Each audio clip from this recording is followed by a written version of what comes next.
Hello, my name is Ben Farrell. I'm the Chief Executive of CIPS, the Chartered Institute of Procurement and Supply.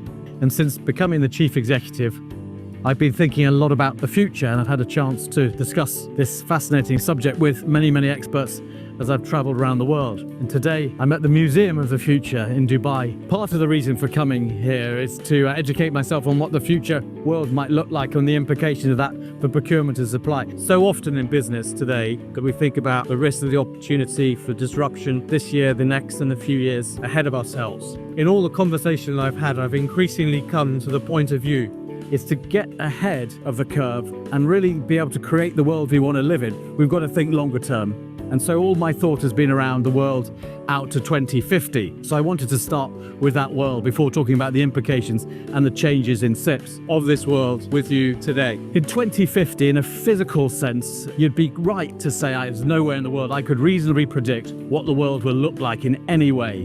But there are things that we could reasonably conclude will have a big influence on the future. The globe's population is predicted to be about 9.7 billion people, with 65% of those people living in urban environments. And the global economy is predicted to be about 2 or 3 times the scale of it is as it is today.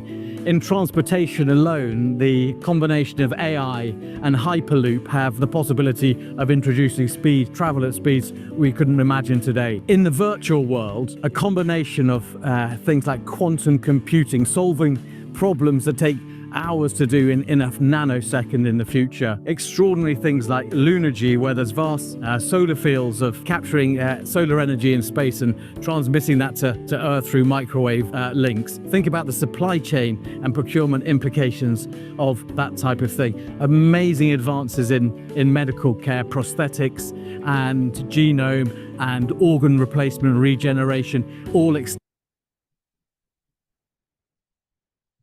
life to enable a global population to continue to grow. I've heard from experts about self-learning cybersecurity. The list of technical innovation and change goes on and on. So what does this all reasonably mean? What conclusions can we reach? So there are 2 things that I have concluded so far that probably, are a bedrock to start with in terms of the future for procurement and supply. The first is around being a much more strategic activity, increasingly defining the success of organizations in the world we are going to live in and want to create. Just think about this, for example. Even the most junior people joining the professions will be managers. With the prevalence of AI agents by 2050, their requirement to develop strategies for the management of these agents will be significant. Secondly, think about the advances in AI, allowing us to think asymmetrically about supply, taking opportunities that present themselves much more readily. Could be a bit like the algorithms that serve us up our Netflix choices on a daily basis. This type of thing requires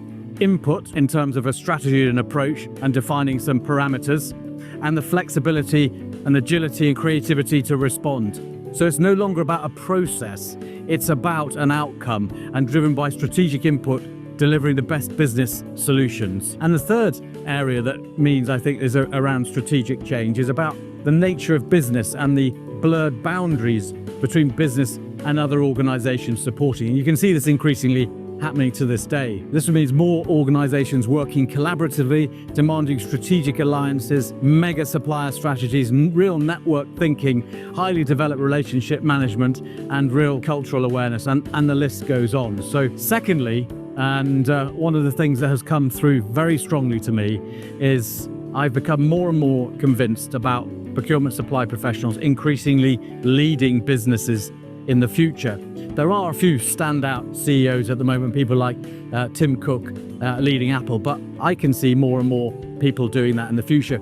And the reason I think that is the case is firstly about consumer and buying behaviors today. It's fair to say most organizations, or many organizations, compete today on the strength of their supply chains, and this is only likely to increase as the globe's population continues to grow. Their expectations of responsiveness, our ethical and sustainable expectations and quality will be even higher than they are today. The next area, the changing nature of our commerce in the world today. Even today, the most successful businesses really about, in effect, coordinators of vast and extended supply chains. And who better to manage and understand this level of complexity with third parties than those involved in it today in the procurement and supply professionals. The third reason I think supply and procurement professionals will increasingly become leaders of business in the future relates to their ability to take available data and make good judgment by blending all this together. A good perspective on operational requirements, the commercial requirements, the ethical and sustainable requirements. They are uniquely well placed to take a really broad view and a great broad perspective of the future. So essentially, so far I'm concluding these are two important strategic sort of shifts required in the procurement and supply world. But I also wanted to take the opportunity to talk about CIPS being fit for the future and some changes that we are going to make in order to be an organization that really is ready for the world that we're going to live in the future. There are 4 particular areas I wanted to mention. The first of which is a shift from what I've heard could be seen as a qualifying body to a partner for your entire career. So we would be there from those who show their interest in the profession of procurement and supply, right the way through to those who are CEOs and beyond after that. The career partner for life, and these are the sorts of things that this means for us. For example, I'd like to announce today a partnership with the Inspirational Group, where we're going to run a course this year and in the future from CPO to CEO to enhance the number of CPOs who are fulfilling that potential of leading organizations in the future. The second area is becoming a much more inclusive and extrovert organization. There are 13 million people doing procurement and supply on a daily basis around the world, and we'd like to talk to more of them. We'd like to collaborate with more organizations. At the moment, we've started a really important strategic partnership with the National Institute of Supply Chain Leaders in Canada. 5,000 of them are going to become CIPS members, have joint membership, and we're sharing knowledge, getting better at what we're doing. The third area I'd like to announce is our growth of our physical presence around the world, with our intention to have an office in East and West Africa, Asia, and the Caribbean this year, and more to follow in the future as we think about this level of collaboration needed. And the fourth and final area is we're going to restructure ourselves in CIPS to really focus on the 3 areas I described as those who are beginning their career, those who are qualifying, and those who are post-qualification, so we can really help provide a great value proposition in each one of those areas. So we're getting fit for the future. This is a sort of first evolution. CIPS has been evolving since 1932, and we're going to continue to do so, and we're very excited about all that lies ahead, actually, and it's a really important time. As you can see, the profession is growing and increasingly taking a prominent role in so much of our professional lives today. Thanks very much for listening, and I would recommend a visit to the Museum of the Future in Dubai if you have time.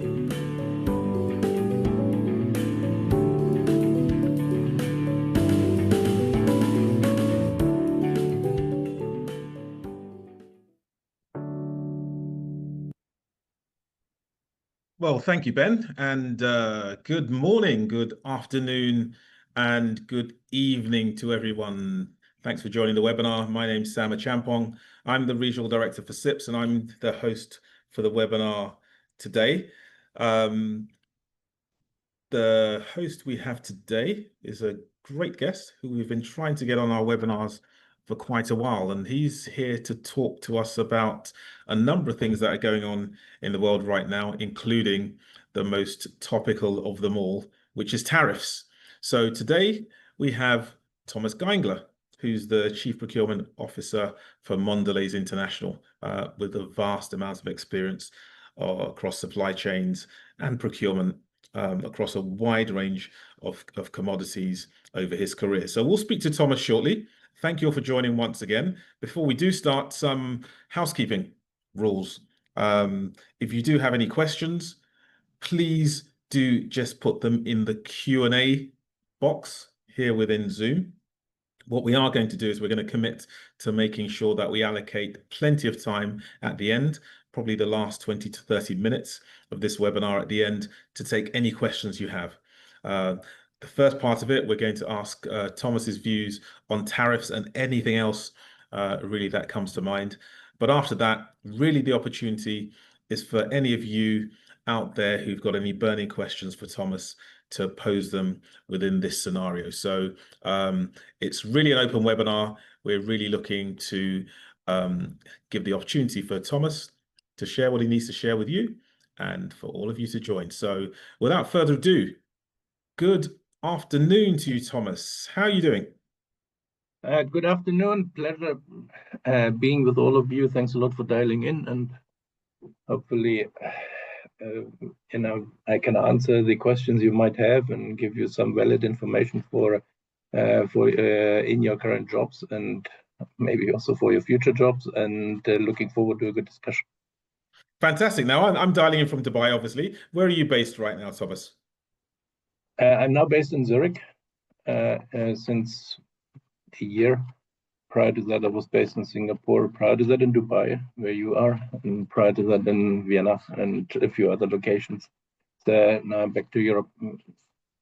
A moving target. So, Thomas, you're the Chief Procurement Officer over there in Mondelez. Talk to us a little bit about your career and how you got there. But I suppose in the middle of that, it'll be really useful for you to just articulate to some of us who don't know exactly what do Kraft Mondelez do. So Mondelez is separated from Kraft, which now is Kraft Heinz. 12 years ago, I mean, Mondelez is the largest snacking company globally, and we make brands like Cadbury, Oreo, Milka, Toblerone, Philadelphia, etc. So I hope you buy at least one of our products every day if you want to continue with this call. So, so this is roughly what we are making. So you see the Milka car behind me. It's my colleague's office. So that is a product I started making when I joined the company 30 years ago. Fantastic. And so you've been with the organization obviously a long time, as you just alluded to. Talk to us about your path to the top and where you are now. I started 31 years ago, roughly, in a factory in Lörrach in Germany, making Milka chocolate. So I did that for 3 years, and afterwards moved to Ukraine to lead the integration of a newly acquired company, then to Slovakia to run a plant, and then moved to Vienna, which was my longest lasting location.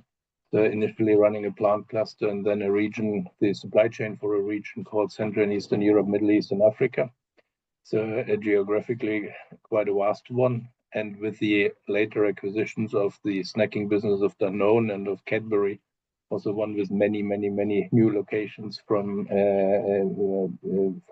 that came with these two companies into what was still called Kraft at the time. I then moved to Dubai.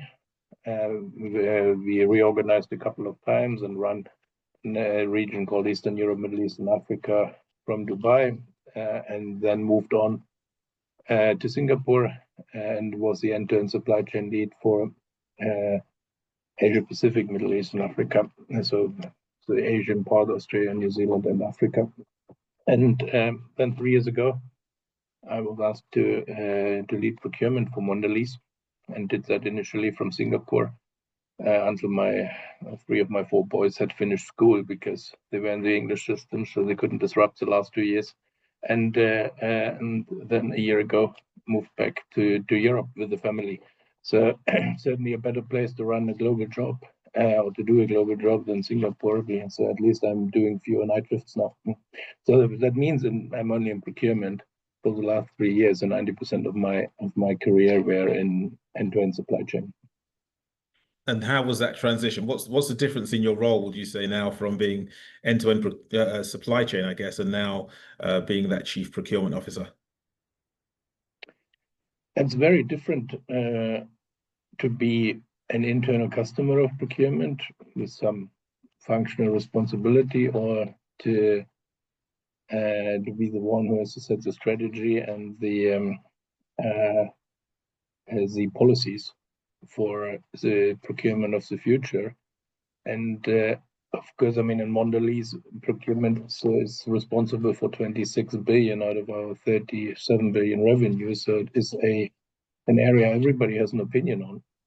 I mean, there are very few people who really want to discuss factory automation with you, or integrated Lean Six Sigma, because it's very technical, and they typically leave you alone, let me say it that way. In procurement, everybody has already bought a car or a house or a piece of butter, so everybody believes he can do better. That is a fundamental difference. And of course, the impact on the P&L is also massive. So when people tap after opportunities, they typically go after procurement first because it's more than 2/3 of the revenue. So it's much larger than any other bucket. So I get a lot of very good advice. Let me say it that way. Also, the stakeholders, of course, are very different. And yeah, I mean, I certainly enjoy it, and it's something very new. I love the fact that you've got lots of free advice, wanted or otherwise, like most procurement leaders do. Thomas, let's get into the subject of the webinar, really, and I guess it's the open question: tariffs, tariffs, and tariffs. As an organization as large as yours and who work across multiple geographical destinations and multiple categories of spend, how have tariffs impacted you? I mean, we have a business that is largely local to local, but of course we are affected. I mean, we have products like Toblerone that have one source or two now and are being shipped globally. And so for the vast majority of our portfolio, there is an impact, but it is not as big as other business impacts we are facing. Of course, we are monitoring it on a daily basis. Of course, we are trying to mitigate it away. We activate our continuity plans, our alternate sourcing plans. It's actually a great opportunity to test whether this is really working. And we do what we always do in those situations. We count on the engagement and flexibility of our people because it's very unpredictable, as you all know, and the administration in the US changes its mind relatively frequently.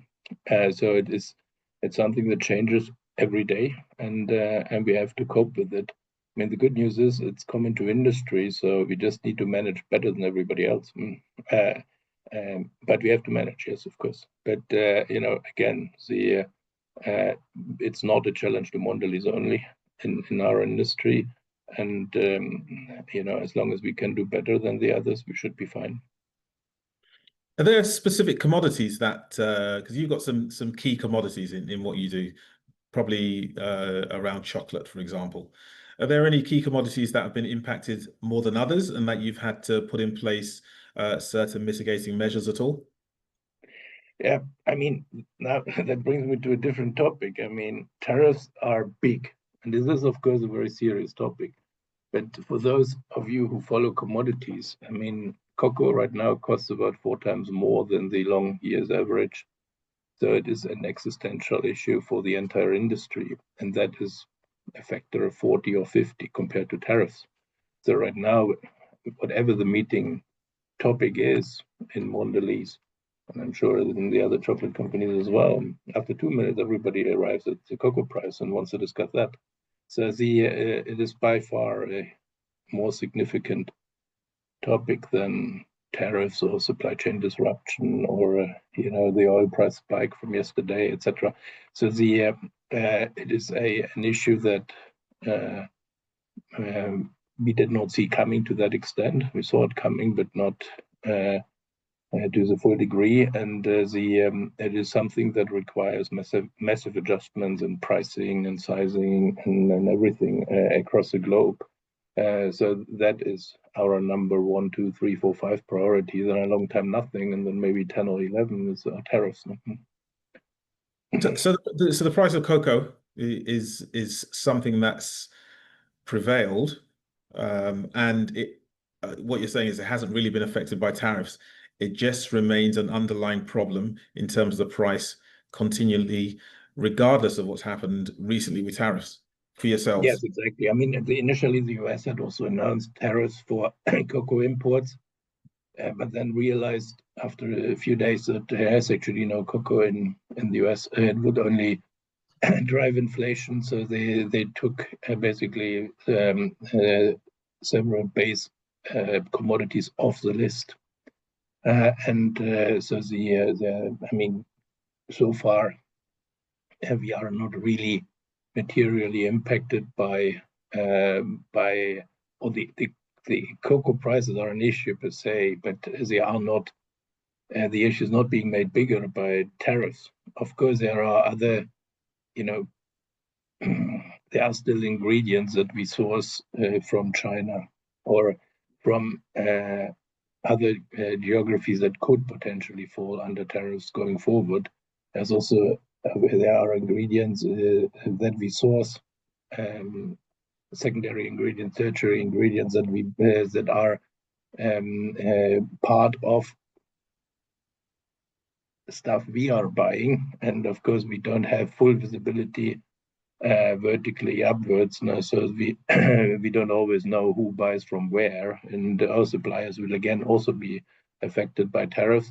But the cocoa price has not been made worse by tariffs so far, so that's a good news. But it's bad enough to start with them.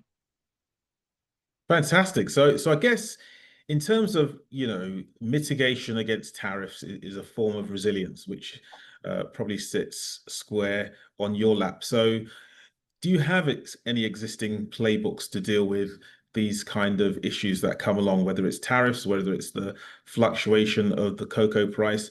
Do you have some playbooks or some mitigating scenarios ready to be deployed in the event that these things happen? I mean, I think we all have learned the hard way during COVID, then during the supply chain crisis, then because of the sanction regime, as a result of the Russian-Ukrainian conflict, in anticipation of a potential issue between China and Taiwan, how to deal with the severe supply implications. And at the end, the tariff regime is a subpart of a sanction regime. It is, you can still source, it just comes at a cost. No? A sanction regime means you cannot source anymore, but you need to be prepared for it. That means there is a clear playbook, and there is also, I mean, there have been lots of efforts to have business continuity plans in place for any of those scenarios coming in place, and we just need to act fast and faster than our peers, because I mean, of course, everybody tries the same thing at the same time. No?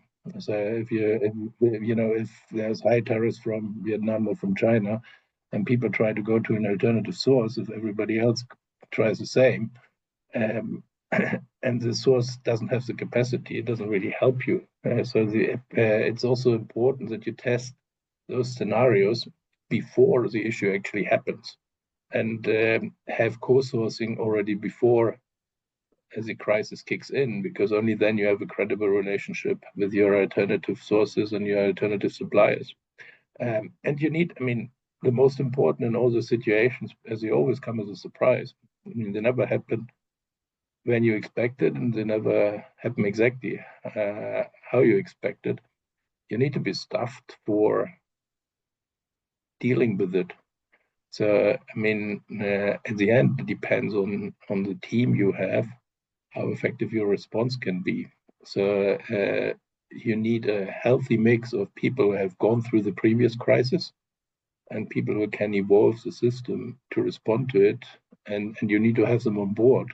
So too many vacancies in a situation like that are not particularly helpful. So in the current situation where staffing sometimes is a real problem in certain geographies, make sure your team is complete and can deal with the challenge, then you typically do well. No? I think we all have good people on board who can adjust to whatever happens, but you need to have them on board to start with.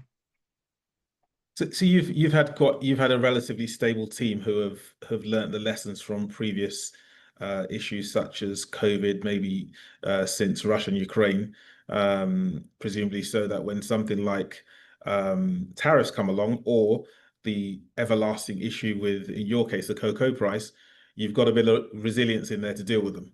Is that right? I did not have a stable team, or I did in some parts of the world. I didn't have any team when I started, but meanwhile, yes, I have one. with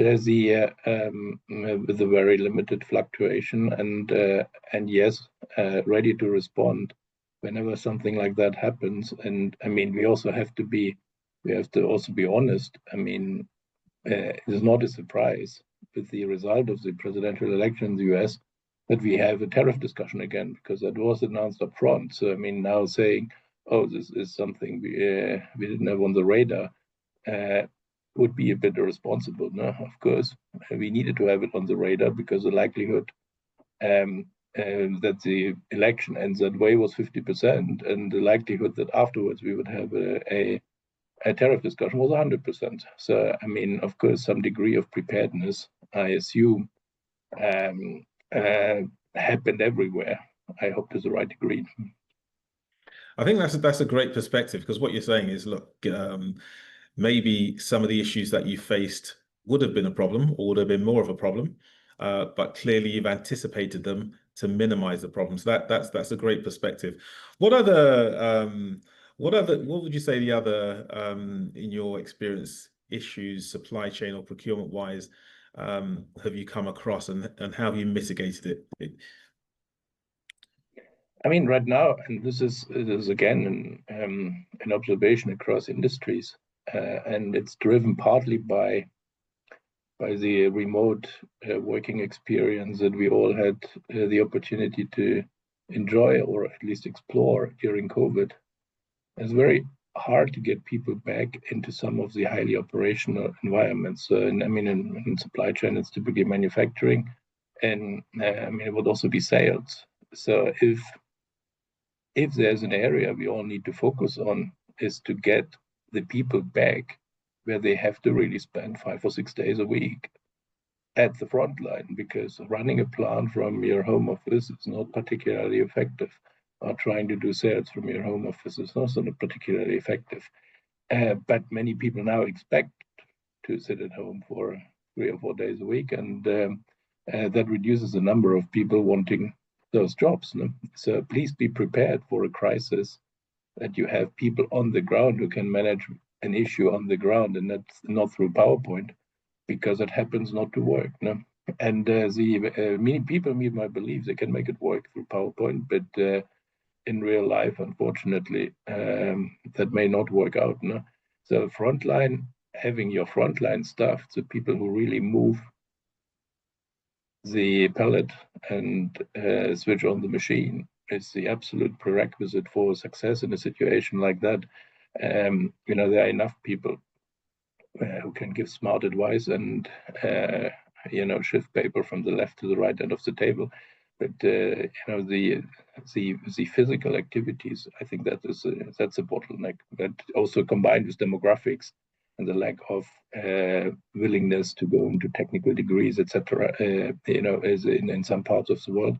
But that is a real issue, and but one again, you know, we are paid to resolve.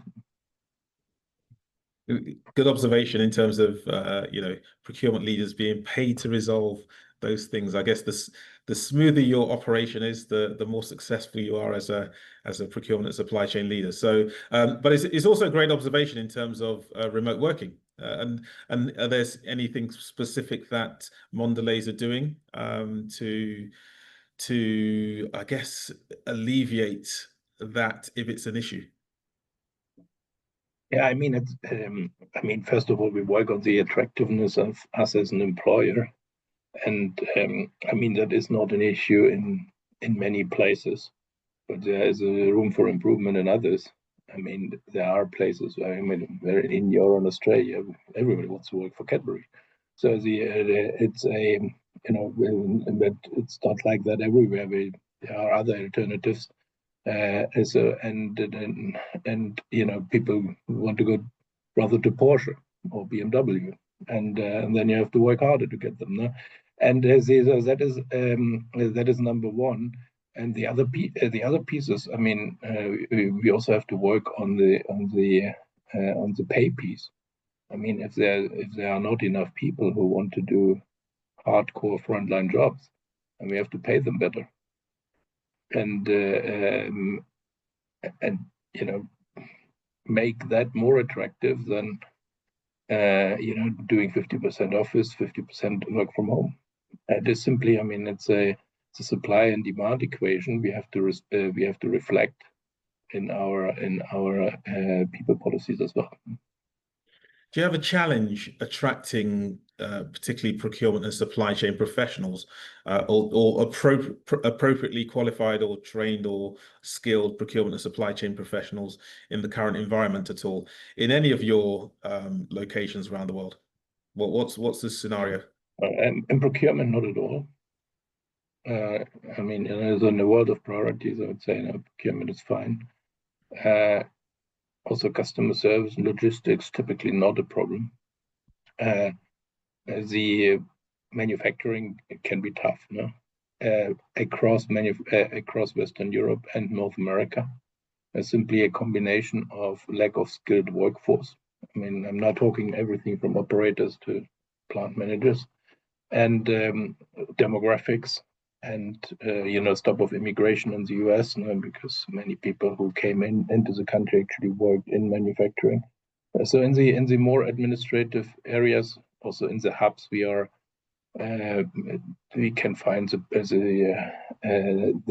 new people we need. I mean, we are big in Singapore, we are big in Zurich, and big in Chicago and East Hanover, which is New York. So attractive locations, we can find the people we need, and Sao Paulo mainly for Latin America, again, very attractive for people. So it's not a problem in the main hubs at all. Wow, that's interesting. It must be due to your pull as a supplier. But a question coming in, I mean, you've covered it to a certain degree, but the question was if you could articulate what the mitigation strategy is to protect the manufacturing costs from the threat of the tariff war. What's your view on that? Yeah, I mean, the manufacturing costs, again, in our case, more than 2/3 of the manufacturing costs are the raw and pack material costs, and those would fall under tariffs. So we would have to mitigate that away through alternative sources. That is tough, but feasible. I mean, to mitigate at least most of it, no? And most of it means at the end, it will impact the P&L of less than 1% or something. So so far we are there. We should also not forget that we will see some benefits on the other side. I mean, we always tend to be very negative, but the sources that today supply the US will afterwards sit on spare capacity and try to sell it at competitive cost somewhere else. So there will also be upsides elsewhere. No? And I mean, finding the combination of the best possible opportunities, can give us a competitive edge. But will we be able to mitigate everything? No, because simply as a manufacturer, China plus some of the neighbored Asian countries are simply too large to be replaced by others. I mean, for some chemicals, I mean, the 90% of the global capacity sits in China. So and nobody can absorb that, and certainly not at the Chinese cost.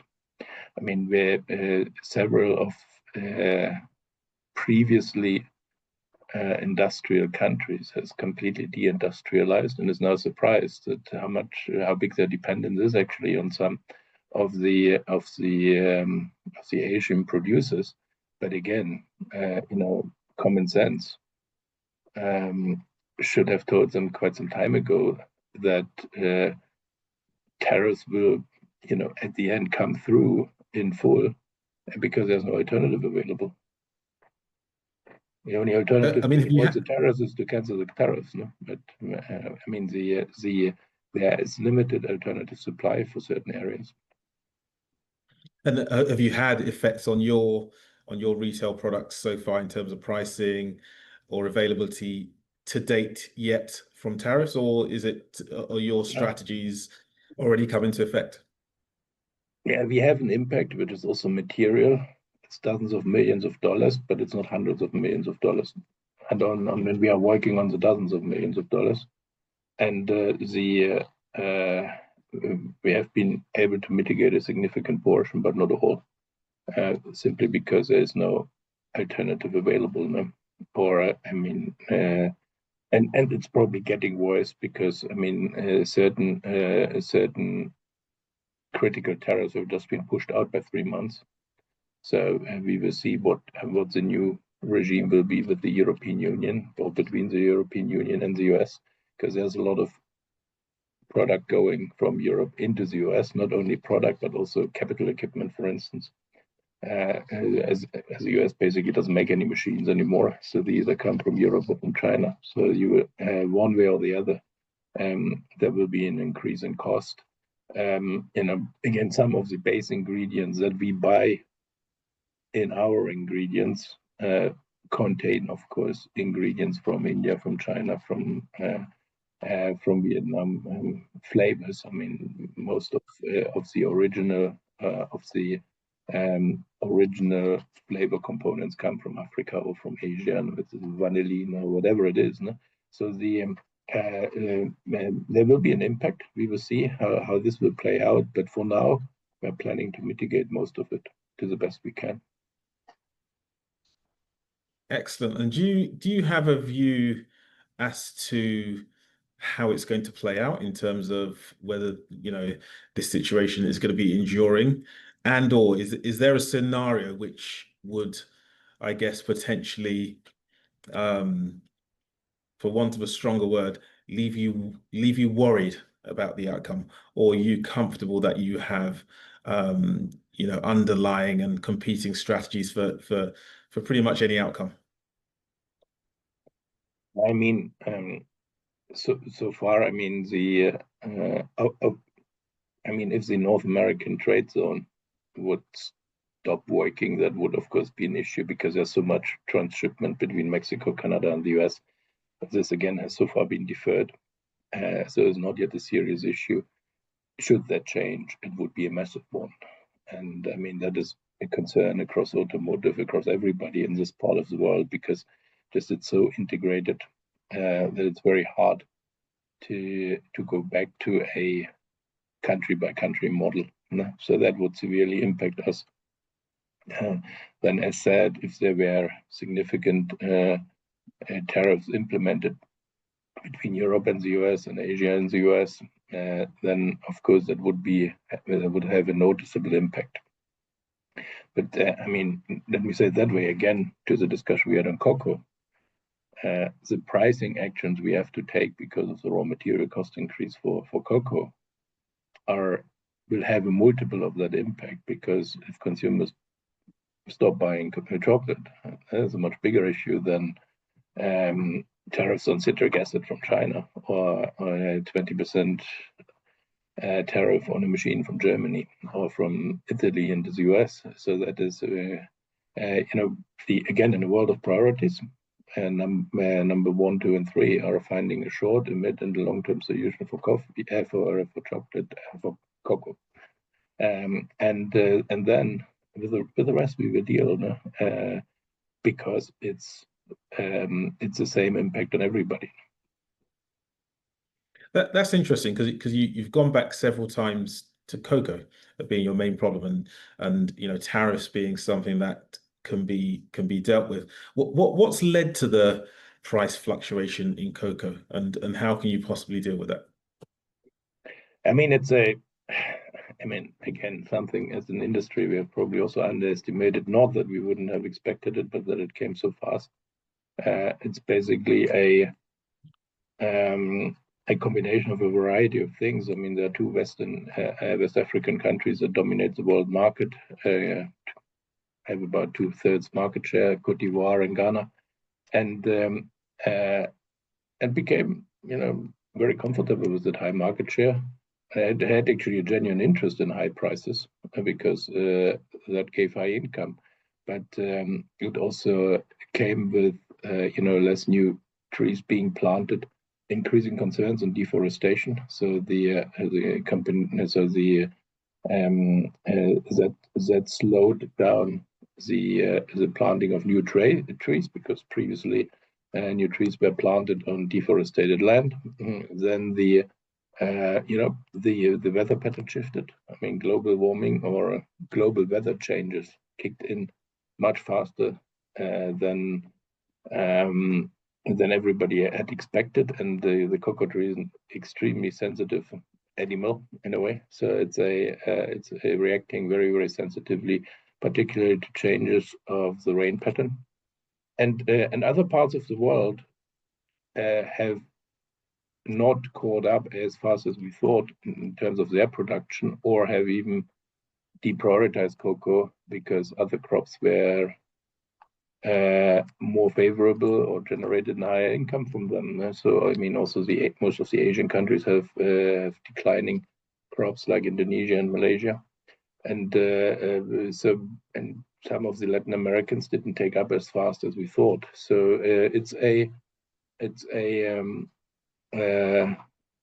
just a coincidence of many contributing factors that popped up at the same time. And for many years we were probably also lucky that supply and demand was in a healthy balance, and as the supply basically increased exactly by the growth rate of the global industry. So with that not happening anymore, and supply basically being flat or even a bit declining, there's no room for growth anymore as the prices go rapidly up, and that is something we did not have on the radar, unfortunately.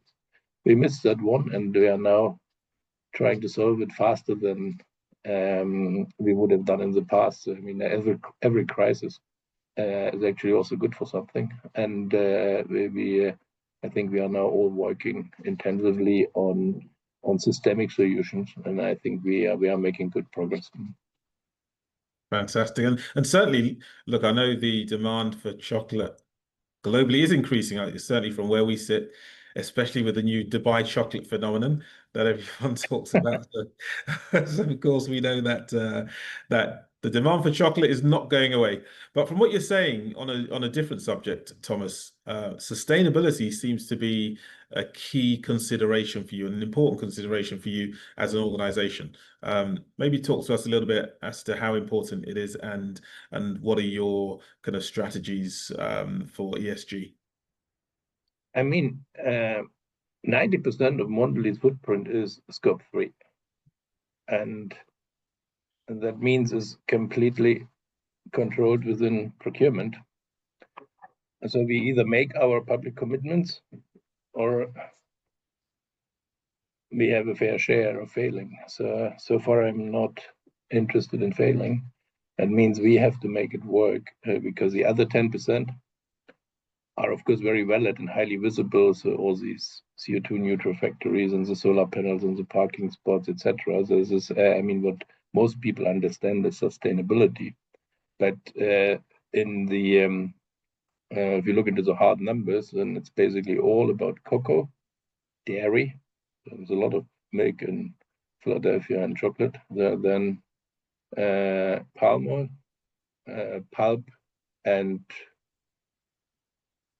and wheat, because there's a lot of flour in Oreo, etc. So so we have to address those 5. So that's 80% of our emissions, and so we have specific programs across the value chain for cocoa, for wheat, for palm, for pulp, and for, again, I forgot one, but dairy, and to reduce the CO2 load in those areas. And I mean, we are also exploring what we want to provide actually the business with a list of biggest initiatives we could do that give us the biggest benefit.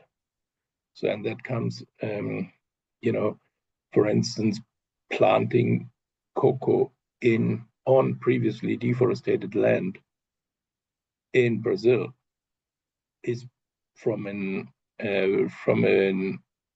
company or investment perspective probably the best we can do, because it's a natural species in those places. It solves our supply situation, and it absorbs a lot of CO2. Plus, plus we have reforestation on something that previously was deforested. So it's actually the right thing to do, and on top, it generates a lot of CO2 reduction for us as a company. So, and we do the same with regenerative agriculture for wheat, We are sourcing our palm oil sustainably. So there are specific activities. What we need to better understand still is for the remaining 20%, is basically how we can use our suppliers programs and better understand our suppliers programs, because meanwhile, the bigger part of the world, all of our suppliers are working on their CO2 reduction programs as well. And we are not capturing that in our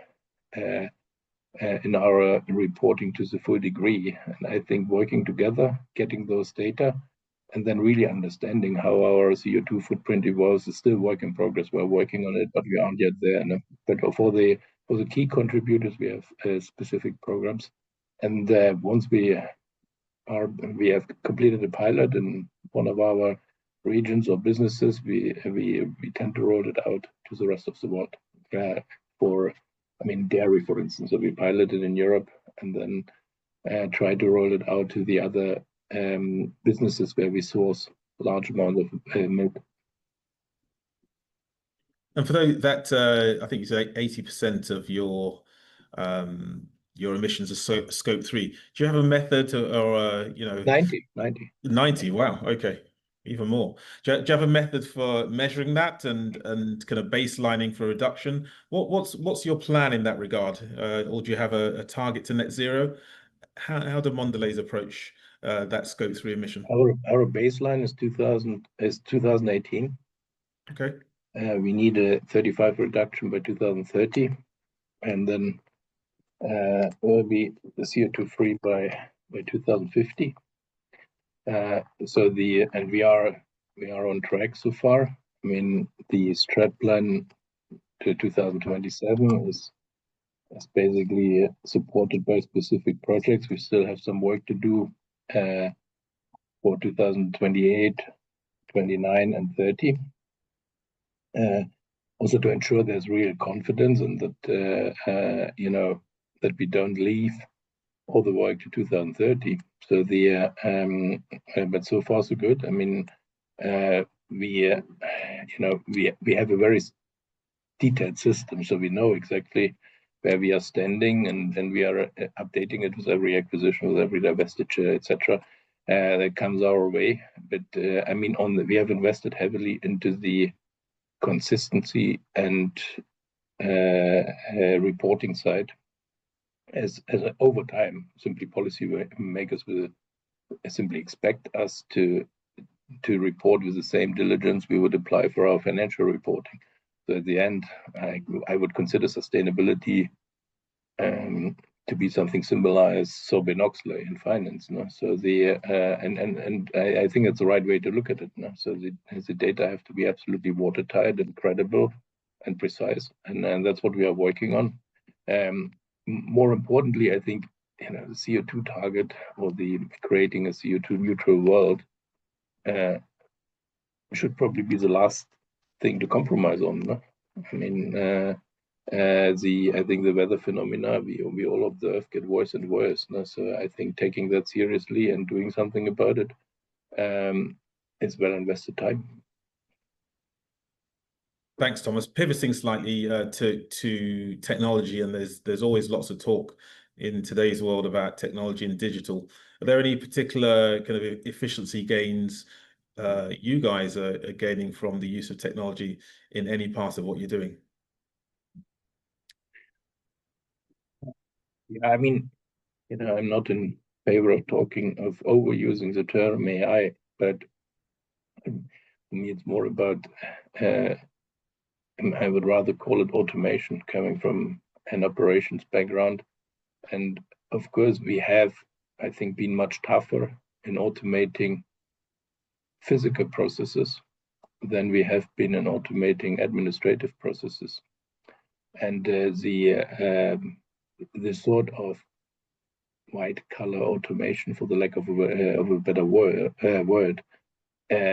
is still not as progressed or as far developed as you would have factory automation or as manufacturing automation would have progressed in some parts of the world.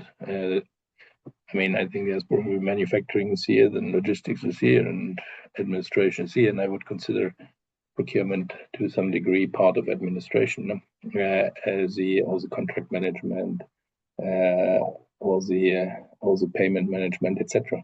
And so there we are automating massively, like everybody else in the industry, and we are learning as we go, because it doesn't always go the way we wanted it initially. But I mean, there's huge automation and efficiency potential. And yes, to use the term at least once, AI can help, but AI alone does not do the work. No?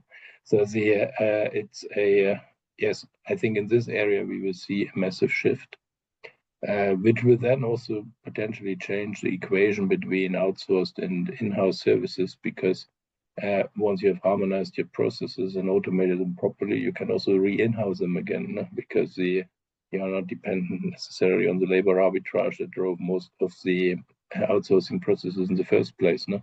So and of course, many people believe that having more processes and more activities close to their chest helps in the current times of uncertainty.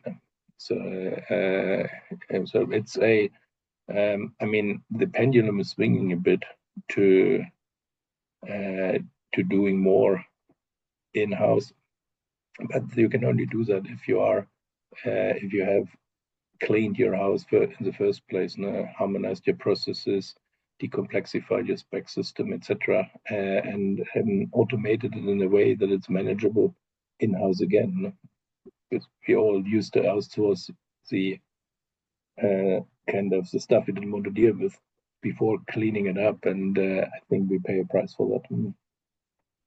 I think that's a great summary in terms of, yes, not automating for the sake of automation. So well articulated there. I think we started off with the subject being about tariffs. That's really what we wanted to see, because that's the subject on everyone's lips at the moment. And I think you managed to explain quite clearly that tariffs, like Russia, Ukraine, or COVID before, are a supply chain shock that it's our roles to mitigate and not just react to. So thanks for explaining that.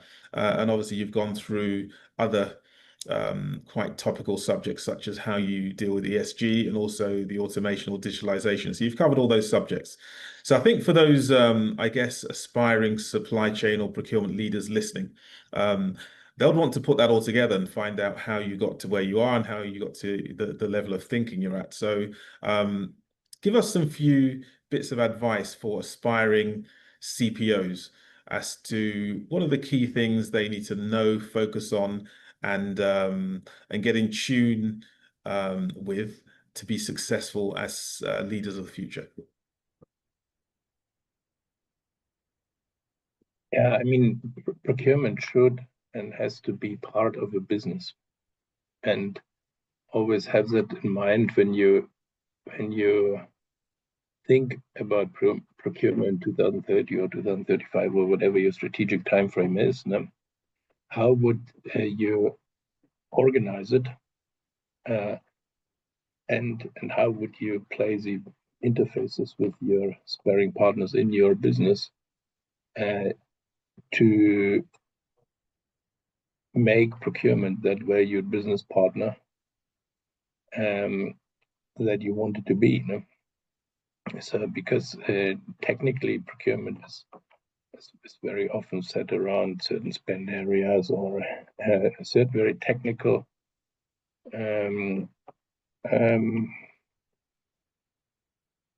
groups of materials or services, but is not necessarily set up to serve or to mirror your commercial setup. Now, I'm not advocating to create a complex matrix that costs too much money, but I mean, managing to take advantage of your local or regional or global scale, so not compromising on that, while still giving the business leaders in your setup, whatever they are, run a global category or regional category or country or whatever it is, the impression that you serve them is the is a big question we need to answer how to do that. No, so to basically make sure you don't lose your scale benefit, while at the same time giving every business at least the impression that they are the first focus. No, so it's a dilemma, but I think again that's a piece we need to make work, and bring a few people in who also have the understanding of how the things or the services or whatever it is you are buying, how they are actually made. I mean, my experience was that we had lost quite a bit and probably too much technical expertise, and we had to rebuild it. I mean, it's very easy for a supplier to tell you stories if there's nobody left in the organization who actually knows how this is being produced. I think it's, do you know what? I think you've hit some certain raw nerves across the everyone who's listening, because those are some real life stories, and you're right. Of course, you're right. There's a high element of emotional intelligence here, as opposed to the technical skills that you need to organize. So thanks for validating that for a lot of people, as well as managing the kind of local, global procurement question that everyone asks every time we have a webinar. I think we got a chance for just one more question. I'll take it from a question from Aftab. And I think what he's saying is, ultimately he's saying that he's referring to the focus on Asia as a region that produces. And what he's saying is, how do we think this sort of monopoly will impact the industry in the medium or the long term, i.e. the fact that Asia has a manufacturing monopoly. Is that a fact in your thinking? I mean, first of all, it's not I mean, there are actually two places in the world that make pretty much still everything. So one is basically Central Europe, and one is China plus the Southeast Asia, and now India is emerging. So the Europeans just have a small capacity, and they are typically a bit more expensive, but they still make everything. So that's not necessarily the price you want. So first of all, the ability to make everything at a good cost is a remarkable result of a big effort of the respective countries. So if you dominate the world market, it's typically a sign of performance. So there's nothing to criticize about it. If the rest of the world has given up on it, it's their problem. Then they could probably not compete. So it's not China to be blamed that they have 90 or 100% market share in certain areas. The rest of the world should ask themselves why they gave up on it. So first of all, congratulations on achieving 80-90%. So then is it worthwhile accepting that? Yeah, I mean, if the price advantage is so big that any tariff in the world will not change it, it will probably stay like that. If now some alternative, I don't think a political decision is enough. So it has to be an attractive proposition combined with a political decision to source certain things closer to the market. And some of these developments you see already on specific raw materials that are essential for microelectronics or for cars, etc. So at the end, somebody will have to pay the difference in price. As long as there's political consensus to do that, I see that coming, but I don't see this broadly coming. So I don't see industrial production largely going back into the countries that gave up on it. I mean, UK or Australia or the US, particularly for the low value items. I don't think anybody will produce socks or tennis shoes in the US again, of any larger scale, or in Australia. I mean, once you give up on an industry, it's typically gone, and it's very difficult to reverse those decisions. We should also not forget how low the share of manufacturing is, meanwhile, in some of the leading economies. I mean, today only 4% of the Americans actually would work in manufacturing. So making that 8 is a mammoth effort. I don't see this happening. So I think it's something we need to deal with. But again, it's a policy decision. And you know, it's I don't see it massively changing soon. So, there will be strategic shifts, but before they fall in place, it will take years. Thomas, that's I think you put that straight and you articulated it very well. And I think absolutely you're absolutely right. I don't think we're going to see socks made in Australia anytime soon. So thanks for pointing that out. You've been an absolute font of knowledge, Thomas. Thank you so much for joining us. I'm sure we could continue this conversation for a lot longer. And in fact, we will when we have some of our in-person conferences later on in the year, which we're inviting you over to share some more knowledge. So Thomas, for the time being, thank you so much for joining us. It's been a real pleasure to have you with us. We're going to conclude the webinar here. And thank you. I have to move on. Thanks to everybody who dialed in. Have a great day. Thank you, Thomas, and speak soon. And thanks to everyone who joined. Take care. See you at the next webinar. And yeah, you can scan the QR code, everyone, for our next webinar, which is coming up around agentic AI. But before that, have fun. Speak soon. Take care. All the best.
Thank you so much for joining us here.